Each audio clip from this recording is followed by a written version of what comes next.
Y también se llegó al acuerdo de ampliar esfuerzos en las instituciones nacionales de derechos humanos.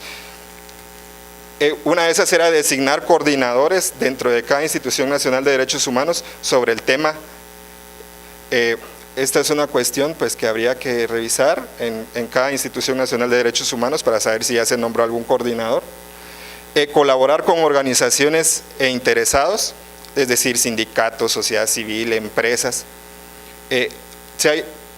Esa parte es bien importante porque ya no es una cuestión de solamente de revisar si se violaron derechos humanos, sino que es una cuestión más como de prevención también, digamos, esa colaboración con las organizaciones e interesados, apoyar a víctimas de abusos empresariales, empoderar a defensores de los derechos humanos y asegurar la participación efectiva de la sociedad civil en todos los temas relacionados con empresas y derechos humanos. Eso, o sea, cada institución se comprometió a cumplir con eso. También hubo otros acuerdos, dentro de esos acuerdos en esa conferencia o la declaración de Edimburgo, se dijo que, y la segunda que para mí considero importante para la región, es incorporar el tema de empresas y derechos humanos en las previsiones y planes de trabajo estratégicos de las instituciones nacionales de derechos humanos y de cada región del GANRI. Derivado de esa obligación, y también dentro del estatuto del GANRI se contempla que para mejorar la representatividad de todas las instituciones nacionales de derechos humanos a nivel regional, se crean redes de instituciones nacionales de derechos humanos. Para el caso de América, se tiene la red de instituciones nacionales para la promoción y protección de los derechos humanos del continente americano. Es decir, es como la representación regional de las instituciones ante el GANRI. Y en 2011 esta red, derivado de la obligación que se había contraído en la declaración de Edimburgo, desarrollan la Asamblea de Red de Instituciones Nacionales de Derechos Humanos del continente americano, específicamente para conocer el tema de empresas y derechos humanos, y donde determinaron objetivos para del plan de acción de las instituciones nacionales de derechos humanos de la región en el tema de empresas y derechos humanos. Es decir, tenemos el mandato de París y tenemos la declaración de Edimburgo que ya aterriza más en empresas y derechos humanos a nivel mundial, digámoslo, y esta red que establece este plan de acción, que establece como en el contexto latinoamericano cuáles serían las formas en que las instituciones pueden abordar el tema de empresas y derechos humanos. Aquí se establecieron 4 objetivos. Son 6, pero creo que estos serían los más importantes. Uno es fortalecer la supervisión de las instituciones del Estado, principalmente aquellas relacionadas con empresas y derechos humanos. Ya más adelante vamos a ver cómo es esto. Abogar por el fortalecimiento de los marcos de actuación de las instituciones nacionales de derechos humanos. Impulsar el fortalecimiento de los marcos jurídicos internos, en especial en aquellas instituciones que no tienen un mandato amplio para conocer cualquier tema de derechos humanos y que por sus condiciones no podrían abordar este tema de empresas y derechos humanos. Entonces esto lo consideran una parte importante. Y promover mecanismos regionales o universales para, relacionados con las empresas y derechos humanos. Bueno, entonces, digamos, con toda esta cuestión regional y internacional, caemos al mandato de la PDH, que cabe mencionar que, digamos, fue creada en 1985, incluso antes del establecimiento de los principios de París, y ahí ya se incluían varios de los elementos que establecían ellos, ¿no? Es la primera figura constitucional en América Latina, inició funciones en 1987 y se desarrollan sus funciones y atribuciones en la ley de la Comisión de Derechos Humanos del Congreso y del Procurador de Derechos Humanos.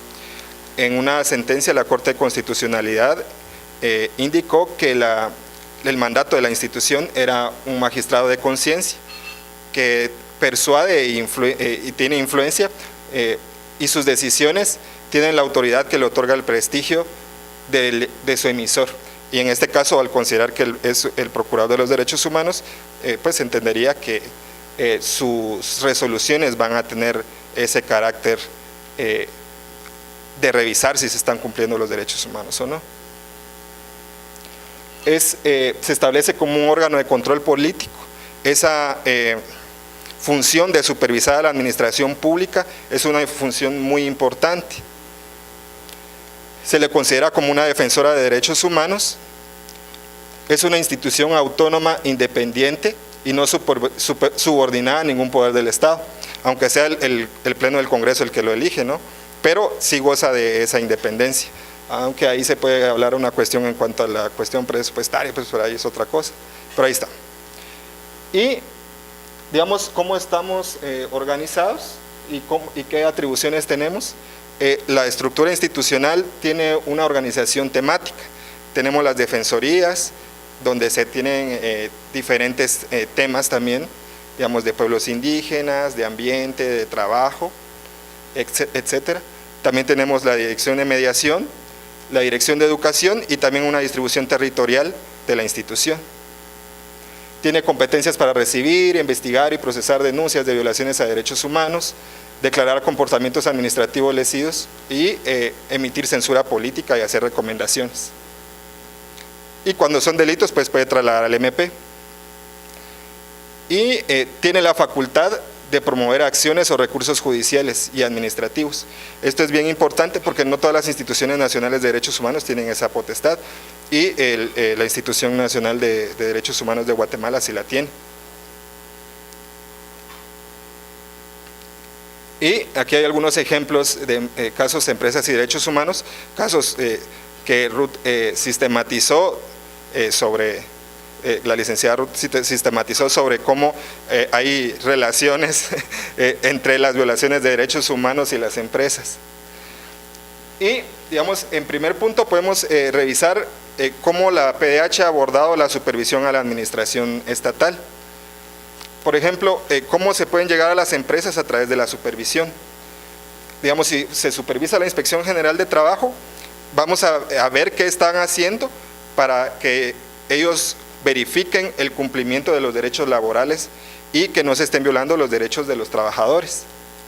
En el Ministerio de Educación, un ejemplo podría ser supervisar que el Ministerio de Educación esté tomando todas las medidas necesarias para que los colegios no estén cobrando cuotas abusivas o más allá de las establecidas legalmente. Supervisar al Ministerio de Ambiente y Recursos Naturales, por ejemplo, pueden irse a verificar qué acciones está haciendo el Ministerio de Ambiente para prevenir la contaminación o investigar la contaminación del ambiente. E incluso, por ejemplo, en casos de desvíos de ríos, que también tiene un papel fundamental el Ministerio de Ambiente, también se puede supervisar cómo están tramitando ellos esas denuncias de desvíos de ríos. Y también se puede supervisar al Ministerio de Energía y Minas y a la DIACO, esto como una medida para ver qué están haciendo para controlar los precios de productos básicos y combustibles, para ver que se estén manejando los rangos dentro de, digamos, una ley de mercado, ¿no? Y en estos casos tenemos la contaminación en el río La Pasión, en donde aparecieron millones y miles de animales marinos o acuáticos muertos, ¿no?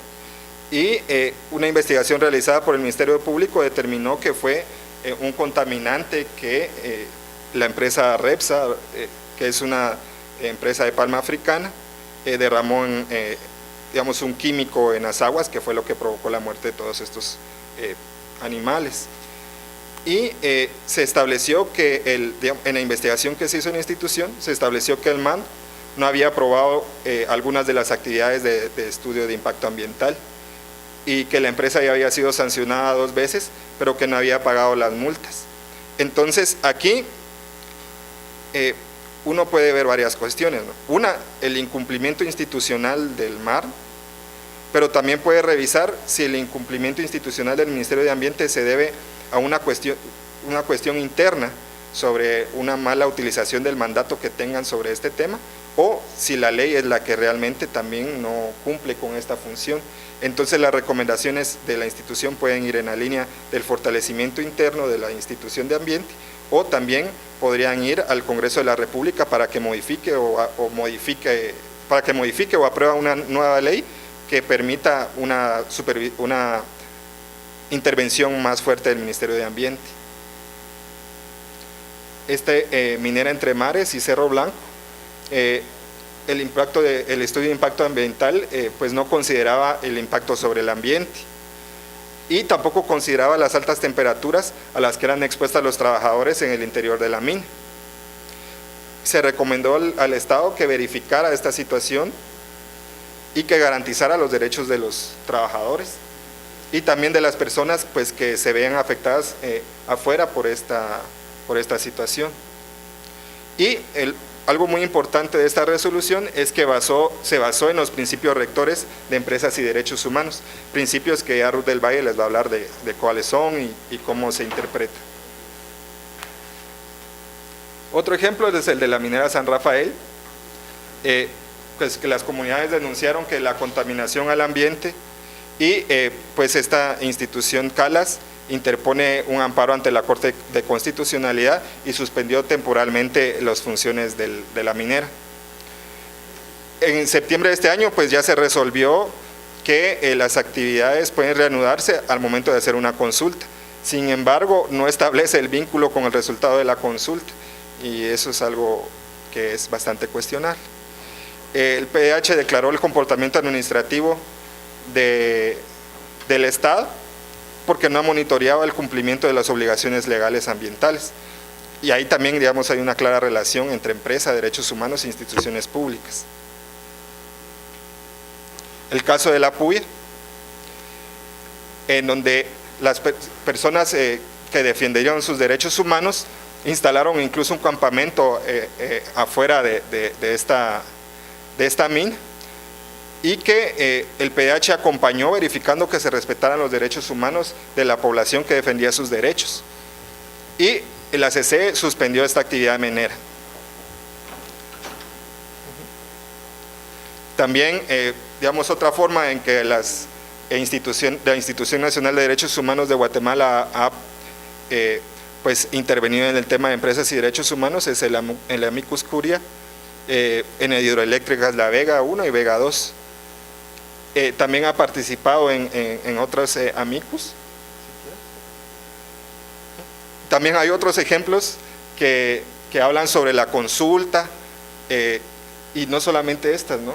Pero esta es una de las que más, digamos, tiene impacto en cuanto a las decisiones que puedan tomar las instituciones judiciales, recordándoles cuál es su función al momento de resolver y recordándoles los derechos humanos que se ven involucrados al momento de poder resolver pues el caso que están conociendo. Como ven, como les decía al principio, no es un tema que tenga pues tanto tiempo de estarse abordando, pero que en las últimas décadas sí ha cobrado bastante importancia. Y eso se ve en las decisiones que se están tomando a nivel internacional, regional, incluso a nivel nacional, y también, como mencionaba la licenciada Maceli, en cómo las empresas están tomando en cuenta los principios rectores de derechos humanos y su aplicación.